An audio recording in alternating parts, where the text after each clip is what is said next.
खुशामदीद। 9:34 हुआ चाहते हैं प्रोग्राम अब तक के साथ जम्मू के स्टूडियो से बराह रास्त में आसिफ रशीद। प्रोग्राम का आगाज दारुल हुकूमत दिल्ली की खबर के साथ।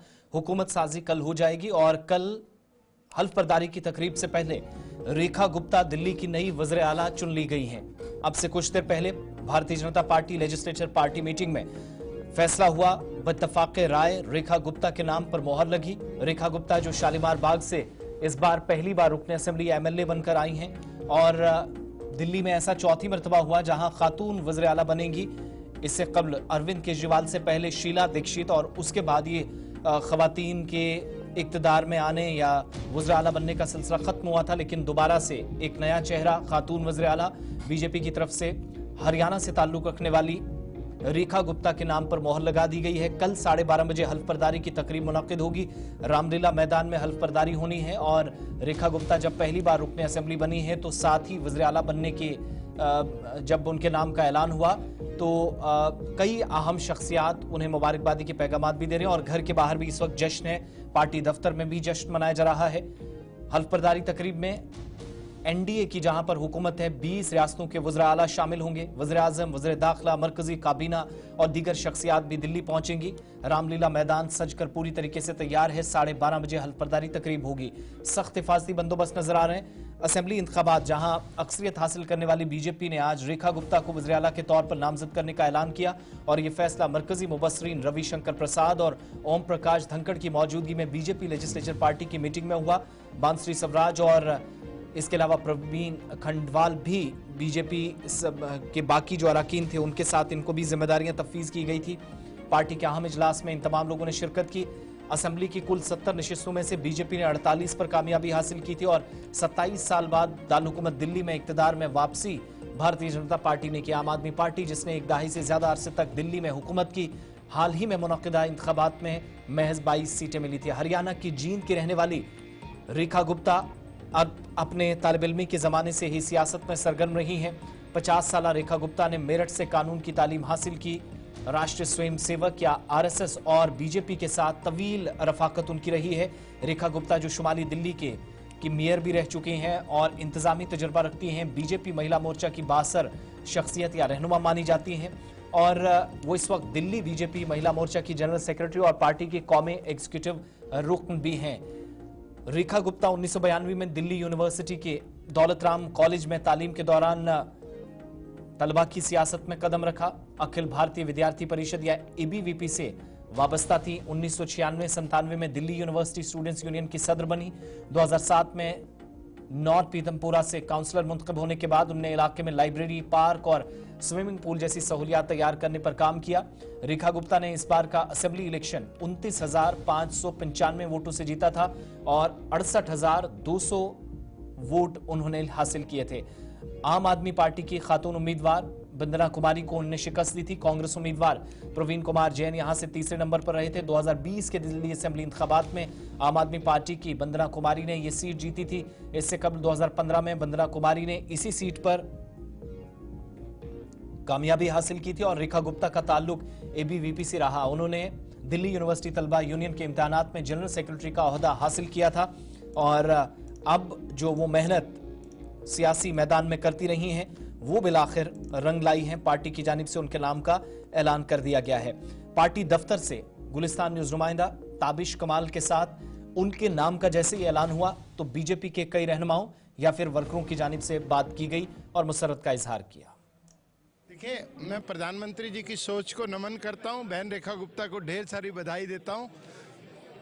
भाजपा जो कहती है वो करती है। महिला सशक्तिकरण का जो बीड़ा प्रधानमंत्री जी ने उठाया था, देश की आधी आबादी को प्रतिनिधित्व दिल्ली में देकर शुरू किया है। मैं उनकी सोच को नमन करता हूं। बहुत बहुत बधाई रेखा दीदी, दिल्ली के लिए एक बेहतर चेहरा साबित होंगी। निश्चित रूप से महिलाओं का हौसला बढ़ेगा, स्वावलंबन बढ़ेगा और आत्मनिर्भरता भी बढ़ेगी। बहुत अहम सवाल ये कि बहुत सारे वादे आपने संकल्प पत्र में किए हैं, इतने सारे वादे क्या इतना आसानी से पूरे हो पाएंगे? क्यों, इच्छा शक्ति हो तो सब पूर्ण होगा। हमारे पास 5 साल हैं और 5 साल में मोदी जी ने पहले 5 साल में जो कर दिखाया था 75 साल के आज़ादी के बाद के वर्षों में कभी नहीं हुआ था। दिल्ली में भी 27 साल बाद इस 5 साल में जो होगा वो दुनिया देखेगी। कांग्रेस और आम आदमी पार्टी दोनों अब एक साथ आप लोगों पर हमलावर हो जाएंगी। कांग्रेस कहाँ है? कांग्रेस कहाँ है जी साहब? और आम आदमी पार्टी के भी जिस प्रकार से उसका विखंडन हो रहा है, जल्दी आम आदमी पार्टी भी कहीं नजर नहीं आएगी आप। बिल्कुल, बहुत अच्छे से देख रहे हैं, क्योंकि महिला पूरे, मैं सबसे पहले तो माननीय प्रधानमंत्री जी का और हमारे भारतीय जनता पार्टी के शीर्ष नेतृत्व जी का बहुत बहुत धन्यवाद करता हूं कि उन्होंने महिला को एक नेतृत्व, दिल्ली का नेतृत्व करने के लिए दिया और मातृशक्ति को एक और शक्ति मिली।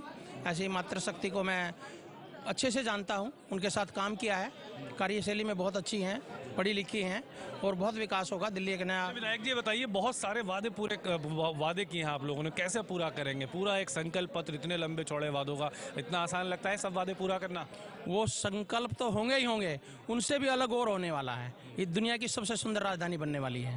पूरा विधायक दल खुश है, जनता भी खुश है, क्योंकि एक महिला मुख्यमंत्री दिल्ली को मिल रही है और एक डिजास्टर जो आपदा सरकार थी, जो आम आदमी पार्टी की सरकार, उसने जो दर्द दिल्ली को दिए उस पर मरहम लगाएगी एक महिला रेखा गुप्ता जी, और दिल्ली को एक विकास की दौड़ पर दौड़ाएंगी माननीय मोदी जी के नेतृत्व में। और हमारा एजेंडा होगा, जो हमारा संकल्प पत्र है, 2,500 महिलाओं को देना, 10 लाख का हेल्थ कवर देना, आयुष्मान स्कीम चालू कर देना, यातायात और हेल्थ और एजुकेशन में एक नई तरह से तेजी लाना। बहुत सारे वादे किए आप लोगों ने, इतना आसान समझ रहे हैं? पूरा सब आसान है। देखिए, ये ट्रिपल इंजन की सरकार है, केंद्र में मोदी सरकार, यहाँ पर दिल्ली में भाजपा सरकार और नीचे एमसीडी में भी भाजपा सरकार आने वाली है। तो अब क्या है, एक वेल ऑयल्ड मशीनरी की तरह ये सरकार चलेगी, फंड की भी कमी नहीं होगी। मुझे नहीं लगता कोई समस्या है। हमारी 3 स्टेट्स में ऑलरेडी जो जैसे 2,500 वाली स्कीम महिलाओं वाली चल रही है, मध्य प्रदेश में, छत्तीसगढ़ में और महाराष्ट्र में। तो मुझे लगता है मोदी जी के नेतृत्व में कोई परेशानी नहीं आएगी, इसीलिए जनता ने मोदी जी पर विश्वास कर। उम्मीद थी कि रेखा गुप्ता जी का ही नाम आएगा? पूरी उम्मीद थी। देखिए, रेखा गुप्ता जी अखिल भारतीय विद्यार्थी परिषद की छात्र जीवन से कार्यकर्ता रही हैं। चलिए, ये पार्टी के लीडरान की तरफ से रद्द-ए-अमल था, जो दिल्ली में आपसे कुछ देर पहले, जैसा कि हमने आपको बताया कि एक जिम्मेदारी पार्टी के सीनियर या सरकर्दा लीडर को मिल चुकी है, और इस तरीके से इस जिम्मेदारी के मिलने के साथ ही एक नया दौर भारतीय जनता पार्टी की हुकूमत वाला शुरू होगा। रेखा गुप्ता जो अब से थोड़ी देर पहले लेफ्टिनेंट गवर्नर विनय कुमार सक्सेना से भी मिली है, और वीके सक्सेना से मुलाकात के दौरान उनको मुबारकबाद भी दी गई है। अब से कुछ देर पहले उन्होंने पहला इंटरेक्शन किया, जब से उनके नाम का ऐलान हुआ, मीडिया से बराह रास्त उन्होंने गुफ्तगू की है। ज़रा उनकी बात आपको सुनाते हैं कि वज़ीर आला जब उनको नामजद किया गया, उनके नाम का जब ऐलान हुआ, तो किस तरीके से उन्होंने अपने ख्यालात का इजहार किया।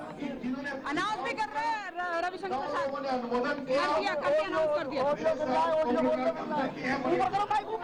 फ्रीज यार, फ्रीज कैसे हो गया? अरे फ्रीज आ रहा है। अरे रुक जाओ। अब आ गया 14 सर्वर। नरेंद्र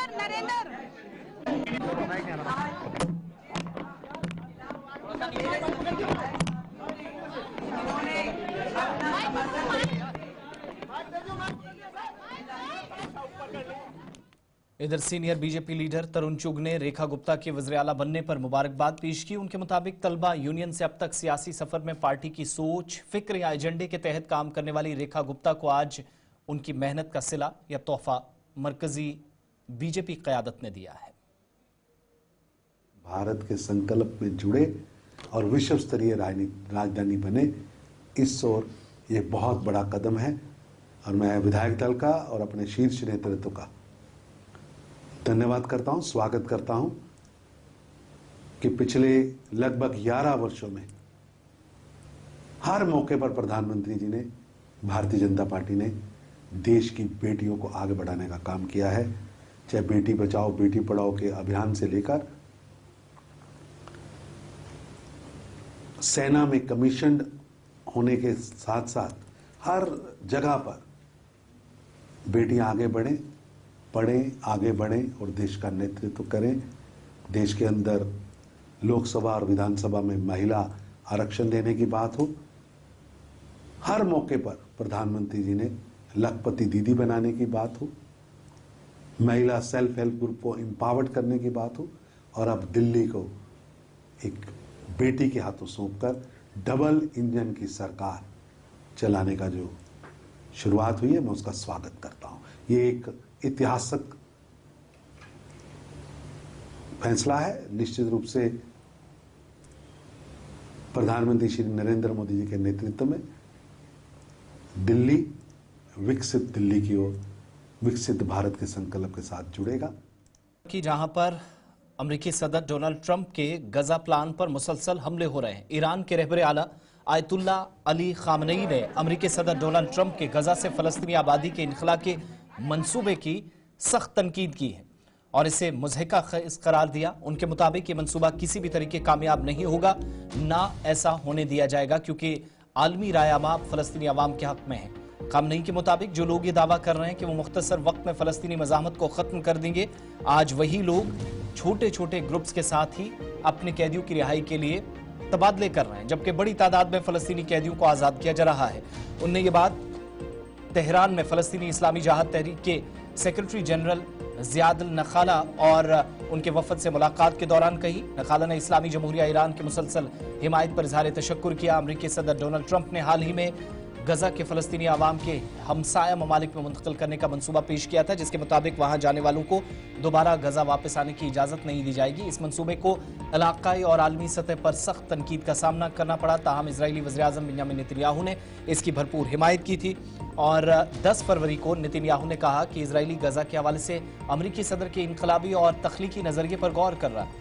इसके दफ्तर से जारी बयान के मुताबिक वाशिंगटन के दौरे से वापसी पर काबीना के इजलास में नेतन्याहू के मुताबिक ट्रंप का मंसूबा उनके लिए यानी इजराइल के लिए कई इम्कानात के दरवाजे खुलता है, इसलिए वो बार बार इसके हक में भी नजर आते हैं।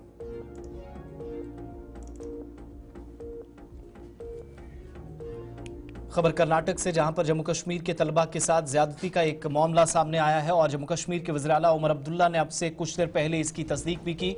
रियासत कर्नाटक से, जहां पर जम्मू कश्मीर के तलबा की रैगिंग हुई है, इल्जाम है कि MBBS तलबा के साथ एक कर्नाटका के कॉलेज में रैगिंग का ये वाक़या पेश आया और इसकी तस्दीक थोड़ी देर पहले जम्मू कश्मीर के वज़ीर आला की जानिब से भी की गई, जिन्होंने एक्स पर एक पोस्ट के जरिए कहा कि उन्हें यह मामला सिद्धारमैया, जो कि कर्नाटक के चीफ मिनिस्टर हैं, उनके साथ उठाया है और कहा कि तालिब इल्म की रैगिंग का मामला वज़ीर आला सिद्धारमैया के साथ जब उनकी तरफ से उठाया गया तो इस पर उन्हें यकीन भी दिलाया गया है कि बहुत जल्द वो इस मामले पर जो मुमकिन इक़दाम उठाए जा सकते हैं वो उठाएंगे और उन्होंने कहा कि उन्होंने ज़रूरी कार्रवाई का यकीन दिलाया है। कर्नाटक के अलमीन कॉलेज में ज़ेर तालीम कश्मीर से ताल्लुक़ रखने वाले MBBS तलबा के दूसरे साल के जो तालिब इल्म हैं या सेकेंड ईयर के जो स्टूडेंट्स हैं, उन्होंने ये इल्ज़ाम आयद किया कि सीनियर तलबा के ग्रुप ने उनके साथ मारपीट की, हरासा किया। रैगिंग का ये वाक़या जब जम्मू कश्मीर में इसकी खबर फैली कि इस तरीके से पेश आया तो उमर अब्दुल्ला के मुताबिक उन्होंने सिद्धारमैया के साथ इस मामले को उठाया और उन्हें यकीन दिलाया गया चीफ मिनिस्टर कर्नाटका की तरफ से कि FIR दर्ज कर ली है, ज़रूरी कार्रवाई की जाएगी। इस रैगिंग या मारपीट में जो 4 मुल्ज़िमान हैं उनकी शनाख्त कर ली गई है। उमर अब्दुल्ला के मुताबिक बहुत जल्द मज़ीद कार्रवाई होगी। अपनी पार्टी या नेशनल कॉन्फ्रेंस के रियासती तर्जुमान इमरान नबी डार की एक पोस्ट का जवाब उन्होंने एक्स पर दिया, जिसकी तस्दीक उनकी जानिब से की गई कि यह मामला पेश आया है, लेकिन मामला हुकूमत के साथ या मुतलकिन के साथ उठाया गया है और कर्नाटका के अंदर पेश आने वाले इस वाक़े की मजम्मत की गई। काबिल मजम्मत और नाकाबिल कबूल अमल इसे करार दिया गया। मुजरिमों की फौरी गिरफ्तारी और मुस्तकिल हिदायत या कार्रवाई का मुतालबा चीफ मिनिस्टर से किया गया। एक्स पर जो पोस्ट वज़ीर आला उमर अब्दुल्ला की जानिब से किया गया है। बात जरा कठुआ की, जहां पर डबल मर्डर केस में पुलिस ने कार्रवाई की है और जम्मू कश्मीर में कठुआ पुलिस के दूर अफ्तादा गांव में हाल ही में 2 अफराद के कत्ल की तहकीकात के लिए सीनियर सुपरिटेंडेंट ऑफ पुलिस के सरबराही में 6 रुकनी खुसूसी टीम तश्कील दे दी गई है। तहकीकाती टीम या स्पेशल इन्वेस्टिगेशन टीम जो तहकीकात आगे बढ़ाएगी और 45 साला रोशन लाल व 37 साला शमशेर की लाशें 16 फरवरी को बिलावर के गांव बतेरी के एक नदी के किनारे बरामद की गई थी, दरिया के किनारे मिली थी। लाशों के पोस्टमार्टम में ये इंकिशाफ हुआ कि उन्हें गला दबाकर कत्ल किया गया था। पुलिस ने अब तक दोहरे कत्ल में दहशतगर्दों के मुलव्विस होने को मुस्तरद नहीं किया, लेकिन पुलिस, फौज और नीम फौजी दस्तों का मुश्तरका इंसदादी दहशतगर्दी ऑपरेशन भी करीबी जंगलात में गुज़श्ता 2 से 2.5 दिनों से जारी है और किसी भी पेशरफ्त ने अब तक तफ्तीशकारों को ने किसी भी पेशरफ्त को नजरअंदाज नहीं किया है। ओहदेदारान ने इस बात की भी तस्दीक की है, एतमाद जाहिर किया है कि SIT के क़याम से तहकीकात में तेजी आएगी। 17 फरवरी को वज़ीर आला उमर अब्दुल्ला ने 2 अफराद की अलमनाक मौत पर या दोहरे कत्ल पर गम और तशवीश का इजहार किया था और कहा था कि उनका दफ्तर मकामी MLA के साथ राब्ते में, जबकि मुतलका अफसरान को इन अमवात की वजह जानने के लिए कहा गया है। बहुत जल्द इस बारे में मजीद तफसीलात आ जाएंगी, लेकिन असल मामला कि कत्ल हुआ कैसे, किसने किया, इसका पता लगाया जा रहा है।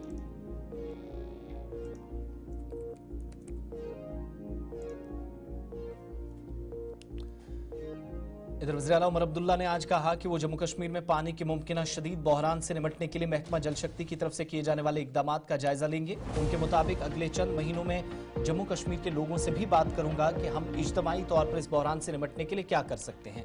वज़ीर आला ने एक्स पर एक पोस्ट में कहा कि जम्मू कश्मीर इस साल पानी के बहरान से दो-चार हो सकता है। ये कोई नया वाक़या नहीं है, दर हकीकत ये सूरत हाल गुज़श्ता चंद बरसों से बन रही है। उमर अब्दुल्ला ने मजीद लिखा कि मैं महकमा जल शक्ति की तरफ से इस बहरान से निपटने के लिए किए जाने वाले इकदाम का जायजा आज खुद लूंगा। यहाँ पर यह भी याद दिलाते चलें कि बाहरी मौसमियात ये बताते हैं कि जम्मू कश्मीर में जारी खुश्क मौसमी सूरत हाल आने वाले मौसम सरमा में पानी की शदीद बहरान का बाइस बन सकती है, बल्कि इस बार जब सरमा से अब निकल रहे हैं, गर्मियों के दौरान मुश्किलात पैदा कर सकते हैं। इसलिए सूरत हाल मजीद खराब ना हो, इकदाम पहले से उठाए जा रहे हैं। वादी कश्मीर के मुतअद्दिद इलाकों में पानी की फराहमी में मुश्किलात का सामना है, जिस पर महकमा PHE ने साफ पानी फराहम करने के लिए इकदाम किए हैं। चीफ इंजीनियर कश्मीर ने इस बात का जिक्र किया कि खुश्क मौसम के दौरान पानी की फराहमी में मुश्किलात पेश आती हैं, मगर लोगों को इस दौरान महकमे से रब्ता करने की ज़रूरत है ताकि उनकी ज़रूरियात को पूरा किया जा सके और जल्द अज जल्द पानी फराहम हो।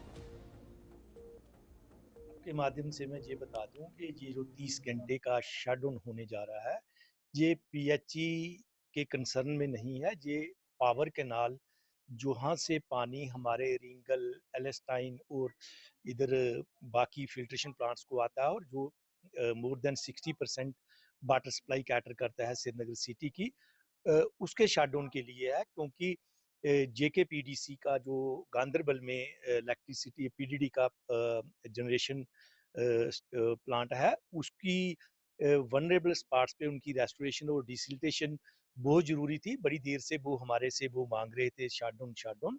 तो लेकिन हम भी लोगों की वाटर सप्लाई को मद्देनजर रखते हुए वो अफोर्ड नहीं कर पा रहे थे। लेकिन अब उनका भी कंसर्न है कि पावर जनरेशन उन्होंने करनी है। कल को कोई ऐसा इवेंचुअलिटी हो जाती है कि वो अपने वनरेबल स्पॉट्स को एड्रेस ना करें, तो कोई हादसा हो जाए तो फिर लोगों को ज़्यादा परेशानी सहनी पड़ेगी। मुख्तलिफ हिस्सों के अंदर जिस्मानी तौर ख़ास अफराद को परेशानियों का सामना है। माजूर अफराद के मामलात इंतजामिया के साथ भी नोटिस में लाए जा रहे हैं। इस सिलसिले में समाजी कारकुन और पीर पंचाल अवामी डेवलपमेंट फोरम के चेयरपर्सन मौलवी फरीद मलिक ने माजूर अफराद की पेंशन का मामला इंतजामिया के नोटिस में लाया और सोशल मीडिया पर फैलाई जाने वाली अफवाहों को लेकर एक खामोश एहतजाज दर्ज किया। जिला तरक्याती कमिश्नर विकास कुंडल से पूंछ में मुलाकात की। उनने दीगर जिस्मानी तौर पर माजूर अफराद के साथ मीटिंग भी की, जिसमें साफ और वाज़ेह किया गया कि माजूर अफराद की पेंशन में कोई भी वेरिफिकेशन मजीद नहीं की जाएगी। गुज़श्ता दिनों जो मुश्किलात वेरिफिकेशन के हवाले से आ रही थी, उन्हें फौरी तौर दूर करने का जिला तरक्याती कमिश्नर विकास कुंडल ने यकीन दिलाया। सबसे पहले आपका शुक्रिया। गुज़श्ता दिनों हमने एक प्रेस कॉन्फ्रेंस और पुरअमन एहतजाज भी किया था कि हमारे दिन ब दिन जो हमें मसाइल, अलग अलग मसाइल जो हमारे सरों पर मंडला रहे हैं। तो आपने देखा होगा कि गुज़श्ता 1 साल से हमारे लोग जो वेरिफिकेशन के जो है लगातार करवा रहे हैं, कोई UDID कार्ड, सर्टेक, उसके साथ मजिस्ट्रेट का जो है एफिडेविट, तो सभी हमारे माजूरीन ने जो वो एफिडेविट, UDID कार्ड सबको पोर्टल पे चढ़ा दिया। पोर्टल पर चढ़ाने के बाद हमारी वेरिफिकेशन मुकम्मल हो गई। अब हालिया दिनों में एक अफवाह फैल गई महकमे की जानिब से कि आपने जो है वो वेरिफिकेशन दोबारा से करनी है। तो इसमें मेरे माजूर जो बड़े परेशान हाल थे, दूर दराज के, चाहे मंडी के हों, मेंढर के हों, सुरनकोट के हों, दूर दराज फार फ्लैंग एरिया से मुझे फोन आ रहे हैं कि हमारे माजूरों को उठा के मंडी या पुंछ या जगह जगह पर दफ्तरों में ले जाया जाता है। तो मैंने इस ज़िम्मन में जिला तरक्याती कमिश्नर पुंछ विकास कुंडल साहब से भी गुजारिश की थी और हमारे प्रेस कॉन्फ्रेंस के जरिए भी उन तक मैसेज पहुंचा, तो उनसे मेरी तो गुफ्तगू हुई। उन्होंने मुझे कहा कि क्या प्रॉब्लम आ रही है, तो मैंने उनको पूरी अपना हवाला बताया। हमने अगर चाहे सियासतदानों से भी रब्ता किया इस ज़िम्मन में, लेकिन हमारी आवाज़ को उतनी अहमियत नहीं दी गई। लेकिन खुशी की बात यह है कि विकास कुंडल साहब ने आज, जबकि हमने ये पुरअमन एक एहतजाज रखा था, लेकिन उसके चलते हमें बुलाया गया, मुझे बुलाया गया और हमारे सोशल वेलफेयर ऑफिसर पुंछ वकील भट्ट साहब को और हमारे chief medical officer Poonch Parvez Khan साहब को बुलाया गया और हमारे दरमियान जो बात हुई, हमें जो शक था, हमें जो लोगों के अंदर जो शक पाया जा रहा था सोशल मीडिया के जरिए, उसको दूर करने की कोशिश कीजिए और जिला तरक्याती कमीशन कस्बा पुंछ में खूबसूरती बढ़ाने या फिर शहर में चार चांद लगाने के लिए कोशिशें तेज की गई हैं। इस सिलसिले में पुंछ टाउन की खूबसूरती बढ़े एक अहम तरीन काम शुरू हुआ, जिसका संग बुनियाद आज बाज़ाब्ता तौर पर रुकन असेंबली की जानिब से रखा गया। पोस्ट ऑफिस और हाथी गेट तक FC grant UT capex budget के तहत फुटपाथ और दीगर कामकाज का न सिर्फ साथ साथ जायजा लिया जा रहा, बल्कि आज बाज़ाब्ता तौर पर संग बुनियाद एजाज जान की तरफ से रखा गया। मकामी लोगों की जानिब से शहर या कस्बे के अंदर मजीद काम शुरू करने और तामीर तरक्की को यकीनी बनाने के लिए इजहार तशक्कुर किया गया। पुंछ की आवाम को मुबारकबाद देता हूँ कि जिस ख्वाब के तही और जो ये सरकार बनी, जिसमें भारी मैंडेट पुंछ के लोगों ने दिया, इस रियासत के अंदर जो सरकार जनाब उमर अब्दुल्ला साहब की क़यादत में चल रही है, उसमें मैं सबसे पहले पुंछ के लोगों को मुबारकबाद देता हूँ। उसके साथ कंसर्न डिपार्टमेंट के लोगों को मुबारकबाद देता हूँ। ब्यूटिफिकेशन पुंछ के लिए ये पहला प्रोजेक्ट जो हमने शुरू किया है, जिसमें जो पाथ बनेगा चलने के लिए, इसके बाद डिफरेंट एरियाज़ में जो है वो पेंटिंग का काम होगा और आप देखेंगे कि जल्दी ही पुंछ के अंदर रात को चलने के लिए जो लाइटिंग का अरेंजमेंट किया जा रहा है और जो खूबसूरती के लिए चीज़ें की जा रही हैं। मैं आपको ये बात यकीन से कहूँ कि रियासत में जम्मू कश्मीर जो दो हमारे मेन प्रोविंशियल हेड हैं, जहाँ पे डिविजन कमिश्नर साहब बैठते हैं, जहाँ हमारे चीफ मिनिस्टर साहब बैठते हैं, गवर्नर साहब बैठते हैं, इंशाल्लाह पुंछ भी जम्मू और कश्मीर की तरह चमकेगा। इधर रुकन असेंबली एजाज जान ने आज government modern higher secondary school सावजिया में एक तकरीब में बतौर मेहमान खुसूसी शिरकत की और स्कूल के स्टाफ और तलबा व तालिबात की तरफ से तैयार करदा मैगजीन चरागे राह का अजरा किया। इस मौके पर उन्होंने स्कूल के बुनियादी ढांचे को मजीद बेहतर और मुस्तहकम बनाने के अज़्म का इयादा किया और ऐलान किया कि स्कूल को पुंछ के बेहतरीन तालीमी इदारों में शामिल करने के लिए 6 इजाफी कमरों की तामीर और स्कूल में मुकम्मल टाइल्स लगाने का मनसूबा शामिल है, ताकि तलबा को बेहतरीन तालीमी माहौल फराहम किया जा सके और तालीमी सरगर्मियाँ इस स्कूल के अंदर मुतासर ना हों। इस मौके पर तलबा व तालिबात, स्कूली अमले के अलावा मकामी आबादी भी मौजूद रही। कोई किसी भी सेक्टर से कोई आपको कमी नहीं होगी। ये आज तक की सबसे हाईएस्ट डिमांड है जो मैंने उनसे रखी है और मुझे उम्मीद है कि हमें रियासत के खजाने से भी इंशाल्लाह अच्छा जो है पैसा मिलेगा। उस पैसे से ही आपकी यहाँ के इलाके की तरक्की हो सकेगी। आपकी सड़कों का मसला है, बच्चों का है। और इसके साथ साथ मैं एक और बात कहूँगा कि सेक्रेटरीट के अंदर मेरे 2-3 बड़े जो हमारे कमिश्नर सेक्रेटरी हजरात से उनसे बात हुई। हम एक कोशिश कर रहे हैं कि कंट्री में तो है, मुल्क के बाहर भी अपने पढ़े लिखे बच्चों को प्लेसमेंट करवाएं। वहाँ भी हम उसके लिए कर रहे हैं, कुछ मेहनत कर रहे हैं, कोशिश कर रहे हैं। और आपकी फर्दर जो आफ्टर 12th, आफ्टर ग्रेजुएशन, उसके लिए भी हम कुछ स्कीम ऐसी बना रहे हैं जिसमें मुफ्त में आपको रहने का, खाने का, आने जाने का सारा खर्चा जो है वो सरकार उठाएगी और आपके कॉलेज में एडमिशन भी होगा, वो भी मुफ्त में होगा, वो भी हम उसमें लगे हैं। मुझे लगता है आने वाले जम्मू कश्मीर वक्फ बोर्ड की जानिब से मुख्तलिफ इलाकों के अंदर बोर्ड चस्पा किए गए हैं। इनमें हिंदी और अंग्रेजी में लोगों की जानकारी के लिए कई मुहावरे या जानकारी फराहम की गई है या कई जुमले लिखे गए हैं।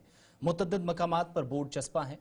बोर्ड पर हिंदी और अंग्रेजी ज़बान में जानकारी है, मगर अवामी हलकों में इस बात पर नाराज़गी है कि उर्दू ज़बान का इस्तेमाल कम करना इंतज़ामिया की गैर संजीदगी की अक्कासी करता है। उर्दू ज़बान के फ़रोग और अवाम की बाआसानी समझ के लिए उर्दू के इस्तेमाल पर जोर दिया गया है, ताकि मुख्तलिफ इलाकों के अंदर चस्पाइन बोर्ड पर ज़रूरी या जो जारी हिदायत हैं उनको समझने में लोग किसी भी तरीके से हिचकिचाहट महसूस ना करें। श्रीनगर से इमरान नाइको की रिपोर्ट। दरगाह शरीफ नजर आ, दरगाह शरीफ की अब ये एक मुकद्दस तरीन जगह है। इस मुकद्दस तरीन जगह पर यहाँ पे लोग न सिर्फ कश्मीर के अतराफ अकनाफ से आते हैं बल्कि पूरे इंडिया से आते हैं, दुनिया भर से यहाँ पे लोग आते हैं अपनी अकीदत और मोहब्बत का इजहार करने के लिए। लेकिन ख़ासकर यहाँ जो लोग हैं वो कश्मीर वैली से ही आते हैं और जो लैंग्वेज है वो उर्दू भी है। कई सारी लैंग्वेज ऑफिशियल है एज़ पर द ऑफिशियल जो बिल 2020 है उसके मुताबिक, और उर्दू भी ऑफिशियल में आती है। इंग्लिश हमारी कश्मीरी हमारी मदर टंग है। लेकिन मेरे कैमरा पर्सन मोहसिन अल्ताफ़ आपको दिखाएंगे जो आपको 2 साइन बोर्ड्स यहाँ पे 2-3 साइन नज़र आ रहे हैं। ये जो साइन बोर्ड्स है ये तो आपको इंग्लिश और आप देखिए ये जो साइन बोर्ड पे ये जो इंफॉर्मेशन आपको नज़र आ रही है ये आपको इंग्लिश और हिंदी में नज़र आएगी। और जैसे मैंने कहा कि एज पर द ऑफिशियल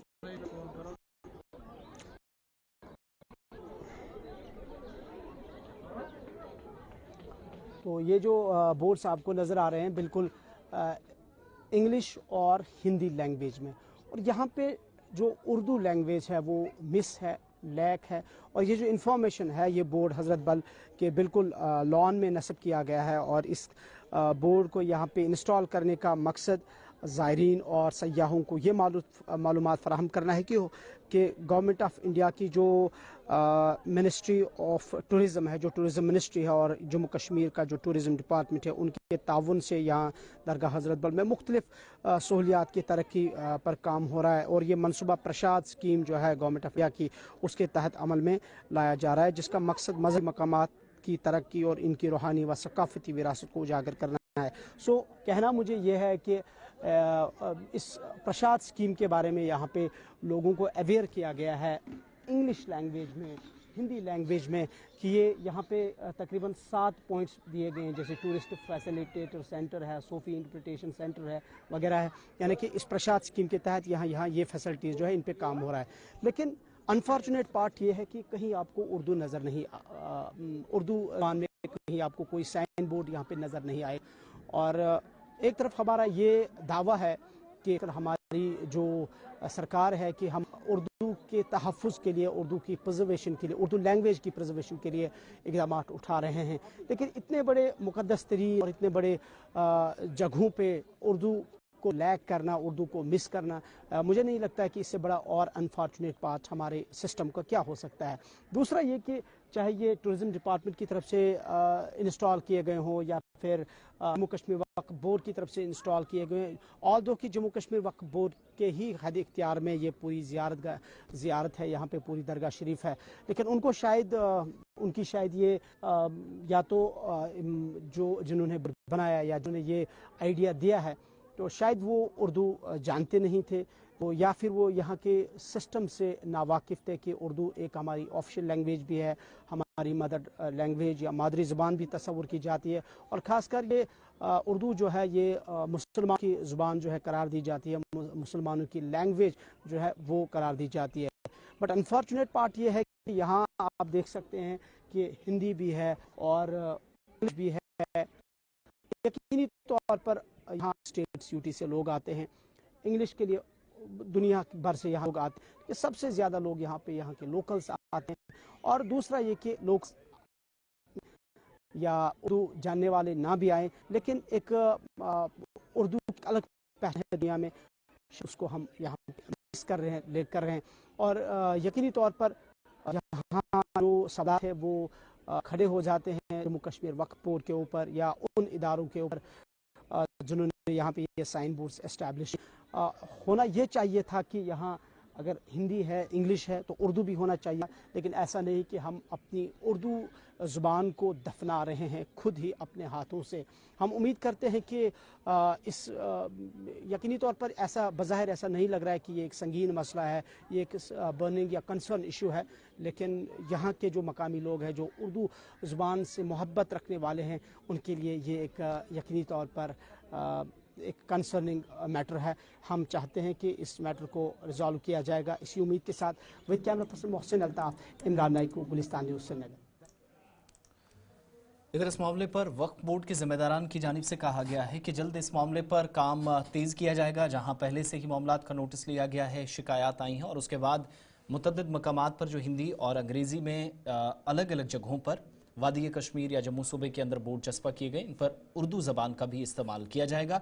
इस खबर नश्र होने के बाद वक्फ बोर्ड के जिम्मेदारान की जानिब से पहला रद्द-ए-अमल सामने आया है। वक्त छोटे से ब्रेक का है, प्रोग्राम अब तक में बस इतना ही।